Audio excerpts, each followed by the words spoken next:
नमस्ते दोस्तों, आपका स्वागत है। मैं वीरेंद्र व्यास और आप देख रहे हैं गोल्ड सिल्वर न्यूज। और दोस्तों, सोने चांदी के भाव में अच्छी खासी तेजी देखी जा रही है और जब से ईरान पर हमला हुआ है तब से ये तेजी और बढ़ गई है।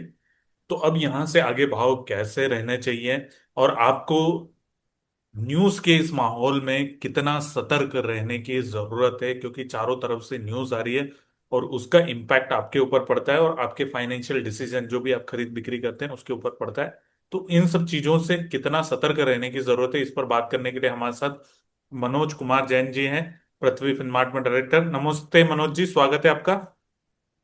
नमस्कार वीरेंद्र जी। तो सर, हमला हो गया और वापस एस्केलेशन लगातार बढ़ता ही जा रहा है। बीच में हर 2-3 घंटे में एक न्यूज आती है कि बातचीत होगी, फिर भाव हल्का सा नीचे जाता है और फिर खबर आती है कि अटैक दुगनी रफ्तार से दोनों तरफ से जो है चालू हो गए, फिर भाव ऊपर नीचे हो रहे हैं, फिर भाव तेजी आ जाती है। तो इस अनसर्टेन टाइम में जब हर 10-10 15-15 मिनट में न्यूज बदल रही है, कितना हमको सतर्क रहने की जरूरत है as a trader, as a investor, बताइए सर। नमस्कार वीरेंद्र जी, सबसे पहले तो शो में बुलाने के लिए धन्यवाद आपको और आपके सारे व्यूअर्स को। होली की बहुत बहुत शुभकामनाएं सबके लिए। साल मंगलमय हो और खुशहाली बनी रहे ऐसी उम्मीद करते हैं। जहां तक इस अनसर्टन टाइम में जो सावधानी की बात है, तो सबसे पहली चीज जो ये ध्यान रखना है कि शॉर्ट सेल नहीं करना है सोने और चांदी में, क्योंकि हम देखते हैं कि जब भी वॉर लाइक सिचुएशन होता है तो वॉर के टाइम में सोना और चांदी हमेशा ही वहां पे अपनी सेफ हेवन की चमक को जो है बरकरार रखते हैं। इसलिए भाव को देख के कि भाई सोना इतना बढ़ गया है, चांदी इतनी बढ़ गई तो हम शॉर्ट सेल कर दें, वो कतई नहीं करना है, पहली चीज।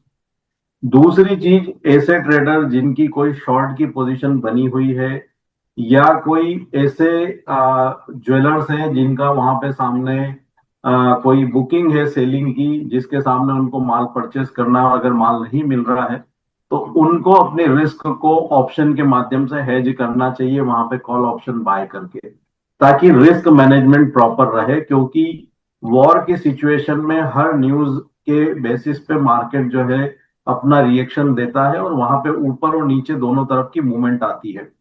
लेकिन सामान्यतया यह देखा गया है कि जब वॉर चलता है तो वहां पे मंदी की संभावना कम और तेजी की संभावना ज्यादा रहती है। सोने और चांदी में अभी हम दो चीज देख रहे हैं वीरेंद्र जी। एक तो यहाँ पे इंटरनेशनल मार्केट में भी बढ़त है। दूसरा, हम देख रहे हैं कि रुपये में कमजोरी देखने को मिल रही है डॉलर के मुकाबले, और आज रुपया 91.60 के स्तर को पार कर गया। इसके चलते भारतीय बाजारों में सोने और चांदी में यहाँ दोहरी तेजी जो है देखने को मिल रही है। तो बिल्कुल यहाँ पे सावधानी रखना चाहिए और कोई भी शॉर्ट सेल की पोजीशन नहीं रखना चाहिए। अगर आप ट्रेडर हो, आपने नेकेड सेल किया है या ज्वेलर हो, तो वहां पे आपको रिस्क मैनेजमेंट को ध्यान में रखते हुए पोजीशन हेज करना चाहिए। सर, मैं देख रहा हूँ सोना जो है, अगर मैं देखूं तो अब धीरे धीरे 170 की तरफ बढ़ रहा है, सिर्फ 1500 रुपए दूर है। और चांदी 3 लाख की तरफ बढ़ रही है, जो मई कॉन्ट्रैक्ट है 2,96,000 तक पहुंच चुका है 13,000 की तेजी के साथ। एक दिन में इतनी बड़ी जो है करीब करीब 5% की वहां पर तेजी देखी जा रही है। आपको क्या लग रहा है कि जैसे मैंने आप अभी पहले डिस्कशन किया था, उसमें भी मैंने आपसे पूछा था, न्यूज इतनी ज्यादा आ रही है और जनरल चैनल जो खबरें दे रहे हैं उसके आधार पर बहुत सारे लोग बहुत तेजी से डिसीजन ले लेते हैं। जैसे सैटरडे और संडे में कई लोगों ने जो प्राइजेस है उससे 15-15 20-20 हजार प्रीमियम में सोना और चांदी खरीद लिया, क्योंकि उनको लग रहा था कि ये इतना बढ़ जाएगा, वो उतना बढ़ जाएगा। फिर थोड़ी देर में न्यूज पलट जाती है। तो क्रेडिबल इंफॉर्मेशन से न्यूज लेना या जो न्यूज एजेंसी से न्यूज आ रही है कितना जरूरी है, क्योंकि इतनी सारे बम्बार्डिंग हो रही है सर इंफॉर्मेशन की, अब उसमें सही और गलत इसमें पहचान करना मुश्किल है। देखिए वीरेन जी, यहाँ पे सबसे पहले तो जो टीआरपी वाला मीडिया है उनकी न्यूज से बिल्कुल बचना चाहिए, क्योंकि वहां पे केवल हेडलाइन के बेसिस पे आप कोई भी अपने बाय या सेल का निर्णय करेंगे तो उसमें निश्चित तौर पे आपको नुकसान उठाना पड़ेगा, पहली चीज। दूसरी चीज, जब अपने मार्केट बंद और वहां पे मार्केट में एबनॉर्मल प्रीमियम चलती है तो उस एबनॉर्मल प्रीमियम को देखते हुए भी आपको बाइंग और सेलिंग नहीं करना चाहिए। क्योंकि पहले भी जब हमने देखा था कि जब बजट के समय में हमारे बाजारों में एबनॉर्मल प्रीमियम सोने और चांदी में बनती हुई नजर आई थी और उसके बाद मार्केट क्रैश हुए थे। तो ऐसी चीजों से बचना चाहिए। जहां तक क्रेडिबल इंफॉर्मेशन का सवाल है, तो वहां पे हम आपके माध्यम से रेगुलर अपडेट करते हैं। दूसरा, जो इंटरनेशनल न्यूज एजेंसी है, चाहे वो ब्लूमबर्ग हो, रॉयटर्स हो, तो इनकी जो भी ऑथेंटिकेटेड जो न्यूज आती है, जैसे बीबीसी हो, तो उन न्यूज के ऊपर आपको भरोसा करना चाहिए। बल्कि वहां पे कोई भी हेडलाइन वाले जो मीडिया की न्यूज के ऊपर आपको भरोसा नहीं करना चाहिए, क्योंकि पैसा आपका है और जो भी नफा और नुकसान होगा वो भी आपका होगा। तो अनवेरिफाइड इंफॉर्मेशन के ऊपर बिल्कुल भरोसा नहीं करना चाहिए। 2 दिन से हम देख रहे थे कि वहां पे व्हाट्सएप पे एक न्यूज चल रही थी कि यूएस ने अपने इमरजेंसी जो है लॉ को देखते हुए वहां पे यूएस के मार्केट को बंद करने की घोषणा कर दी है।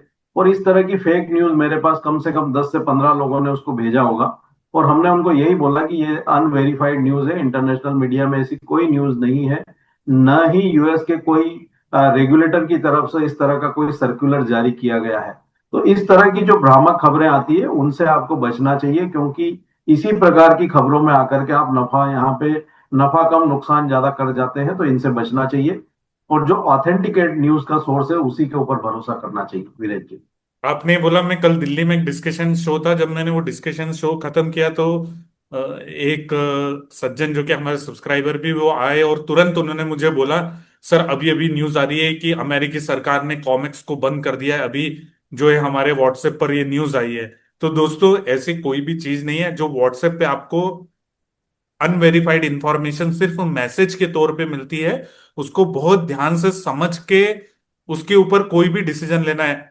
हम आपको बार बार ये चीज इसलिए समझा रहे हैं क्योंकि आजकल व्हाट्सएप पर कोई भी कैसे भी प्रकार की न्यूज बिना वेरीफाई किए फॉरवर्ड कर देता है, और फिर उस फॉरवर्ड का नुकसान, खामियाजा आपको भी भुगतना पड़ सकता है। इसलिए हम ये कह रहे हैं। तो सर, अभी सोने का भाव कैसा लग रहा है? अभी अगर हम देखें तो जैसे मैं बोल रहा हूं, अब 170 की तरफ बढ़ता हुआ सोना दिख रहा है। तो आपको क्या लग रहा है कि किस प्रकार से, क्योंकि वॉर अभी एस्केलेट भी हो रहा है वहां पर लगातार, हम देखें लेबनान के ऊपर भी इसराइल ने हमला कर दिया, फिर वापस से यूएस ने नया हमला किया, फिर ईरान ने जवाब दिया, इसराइल ने भी नए हमले किए। बिल्कुल, यहाँ पे हम देख रहे हैं कि जो है गतिरोध जो है वो लगातार बढ़ रहा है सभी देशों के बीच में। और मध्य पूर्व में तनाव जो है वो ज्यादा है। उसके चलते हम देख रहे हैं कि जो कच्चे तेल की सप्लाई है वो बाधित होती हुई नजर आई है। और आज हम देख रहे हैं कि ऑयल के प्राइसेस जो है वो 10% तक उछल गए इंटरनेशनल मार्केट में। तो जब भी हम देखते हैं कि कच्चे तेल की कीमतों में बढ़त आती है, तो उसका सपोर्ट वहां पे सोने और चांदी को मिलता है, और आज वो हम होते हुए भी देख रहे हैं। पिछली बार जब हम आपके साथ शो कर रहे थे तो हमने साफ तौर पर बोला था कि सोना अगर 5,122 के रेजिस्टेंस लेवल को पार करेगा, तो वहां 5,350 से $5,400 इंटरनेशनल मार्केट में जा सकता है। चांदी में $78 के ऊपर कीमतें जाने पर हमने 88 से $92 तक जाने की संभावना जताई थी। आज $5,400 सोना क्रॉस कर चुका है इंटरनेशनल मार्केट में, और चांदी की कीमतें भी $93 के ऊपर ट्रेड कर रही है। तो हमने यहाँ पे फ्रेश ब्रेकआउट जो है 5,400 और $92 के ऊपर इंटरनेशनल मार्केट में सोने और चांदी में आते हुए देखे हैं। सोने में अब हमारा मानना है कि यहाँ पे जो 5,122 का जो ब्रेकआउट लेवल था, वो अब एक इसका स्ट्रॉन्ग सपोर्ट जो है वो बन जाएगा। $5,400 के ऊपर अब कीमतें यहाँ पे बनी रहने पर अगले जो टारगेट लेवल होंगे वो 5,520 से $5,580 के रहेंगे। और यहाँ पे वोलेटिलिटी काफी ज्यादा रहेगी, इसलिए सावधानी बरत करके ट्रेड करना चाहिए। करेक्शन में ट्रेड करें, ऊपरी स्तरों पर बाय करने से बचे, और शॉर्ट सेल बिल्कुल ना करें। चांदी में हमारा मानना है कि अब यहाँ पे $84 का जो लेवल है वो एक मजबूत सपोर्ट रहेगा शॉर्ट टर्म में। $94 के ऊपर चांदी बने रहने पर यहाँ पे ऊपर में 99 से $104 के जो स्तर है वो इस सप्ताह में देखने को मिल सकते हैं। तो ट्रेंड बिल्कुल पॉजिटिव है। उस लिहाज से अगर भारतीय बाजारों में हम बात करें, तो सोने में जो इमीडिएट सपोर्ट है वो 1,64,000 के रहेंगे, और जो मजबूत सपोर्ट की अगर हम बात करें तो 1,58,800 अब इसका काफी स्ट्रॉन्ग सपोर्ट रहेगा। कीमतें यहाँ पे 1,68,800 के स्तर के ऊपर अगर सस्टेन होगी, तो हम वहां पे 1,72,000 से 1,75,000 तक जाते हुए देखेंगे। चांदी में जो मई का वायदा है, जो एक्टिव कॉन्ट्रैक्ट है, अभी 2,96,000 के स्तर पर चल रहा है। इसका जो इमीडिएट सपोर्ट है वो वहां पे 2,86,600 से 2,82,000 की रेंज में रहेगा। मजबूत सपोर्ट अब इसका 2,74,000 रहेगा। कीमतें यहाँ पे 2,96,600 के स्तर के ऊपर सस्टेन होने पर 3,04,000 और 3,18,000 के स्तर अब शॉर्ट टर्म में दिखा सकती है।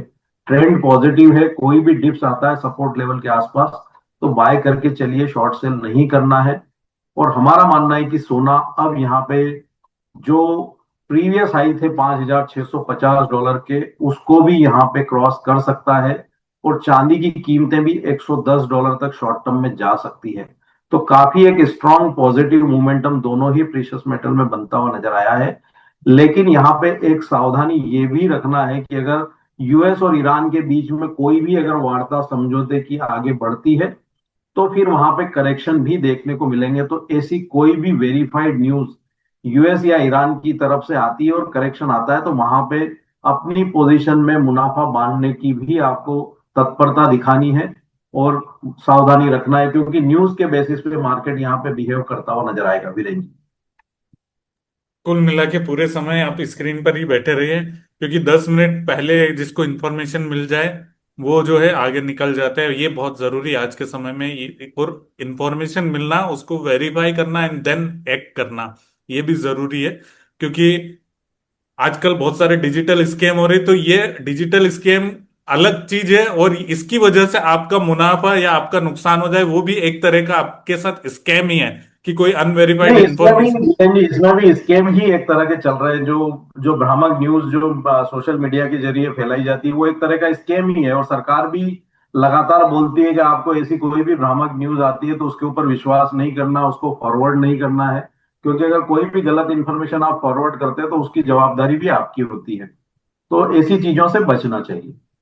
आप सही कह रहे हैं सर। क्योंकि आपको क्या लगता है, मतलब दो सिचुएशंस अभी हो सकती है कि एक, या तो संधि वार्ता होती है तो फिर किस प्रकार से वहां पर पैन आउट होंगे भाव। दूसरा, अगर वॉर और एस्केलेट होता है, क्योंकि ईरान ने अभी कहा है कि वो बातचीत के मूड में नहीं है, तो अब देखना ये होगा कि उनके हथियार या वो किस प्रकार से वहां पर कब तक उस चीज को वहां पर वो रिटेलिएट करते हैं, ये बहुत बड़ी बात है। और इसको गैस करना बहुत ही मुश्किल है, कब ईरान क्या डिसीजन लेगा या यूएस क्या डिसीजन लेगा, इसराइल क्या डिसीजन लेगा, हम इसको गैस नहीं कर सकते हैं। इसलिए आपको सिचुएशन के आधार पर ही न्यूज जब आती है उसी आधार पर एक्ट करना होगा। मैं सही कह रहा हूं मनोज जी? बिल्कुल सही है वीरेंद्र जी। मैं इसलिए एक सवाल ये इसलिए भी पूछ रहा था कि अगर कोई संधि वार्ता होती है तो किस प्रकार से वहां पर कितना अभी प्रीमियम हम मान के चल रहे हैं कि कितना जुड़ गया है, तो वो कितना नीचे आ सकता है, प्रीमियम हट सकता है? देखिए, यहाँ पे अगर कोई संधि वार्ता होती है तो सोने में मेरा मानना है कि लगभग $150 से $200 का जो है करेक्शन हो सकता है। जो अभी $5,400 है वो कीमतें फिर एक बार $5,200 तक आ सकती है। भारतीय बाजारों में जो अभी 1,68,500 के आसपास के भाव है वो कहीं भी 1,60,000 1,61,000 की रेंज में आ सकते हैं। चांदी की अगर बात करें तो अभी जो मई कॉन्ट्रैक्ट है वो $95 के आसपास ट्रेड हो रहा है, वो फिर से एक बार 88 से $84 की रेंज में आ सकता है। और भारतीय बाजारों में 2,80,000 से 2,74,000 की रेंज में कीमतें आ सकती है। तो उसके ऊपर नजर रखना चाहिए। लेकिन अभी जो वातावरण है उसको देखते हुए ऐसा लग नहीं रहा है कि जल्द संधि वार्ता होगी। इसलिए वहां पे लॉन्ग की पोजीशन में अपने स्टॉप लॉस को ट्रेल करते जाए और ऊपर में $5,600 तक के अगर स्तर मिले तो वहां पे फिर एक बार मुनाफा वसूल कर ले। चांदी में भी 104 से $110 की रेंज में भाव आए तो वहां पे लॉन्ग में मुनाफा वसूल करे और फिर वापस खरीदारी करने में जल्दबाजी नहीं करना चाहिए, एक करेक्शन का वेट करना चाहिए।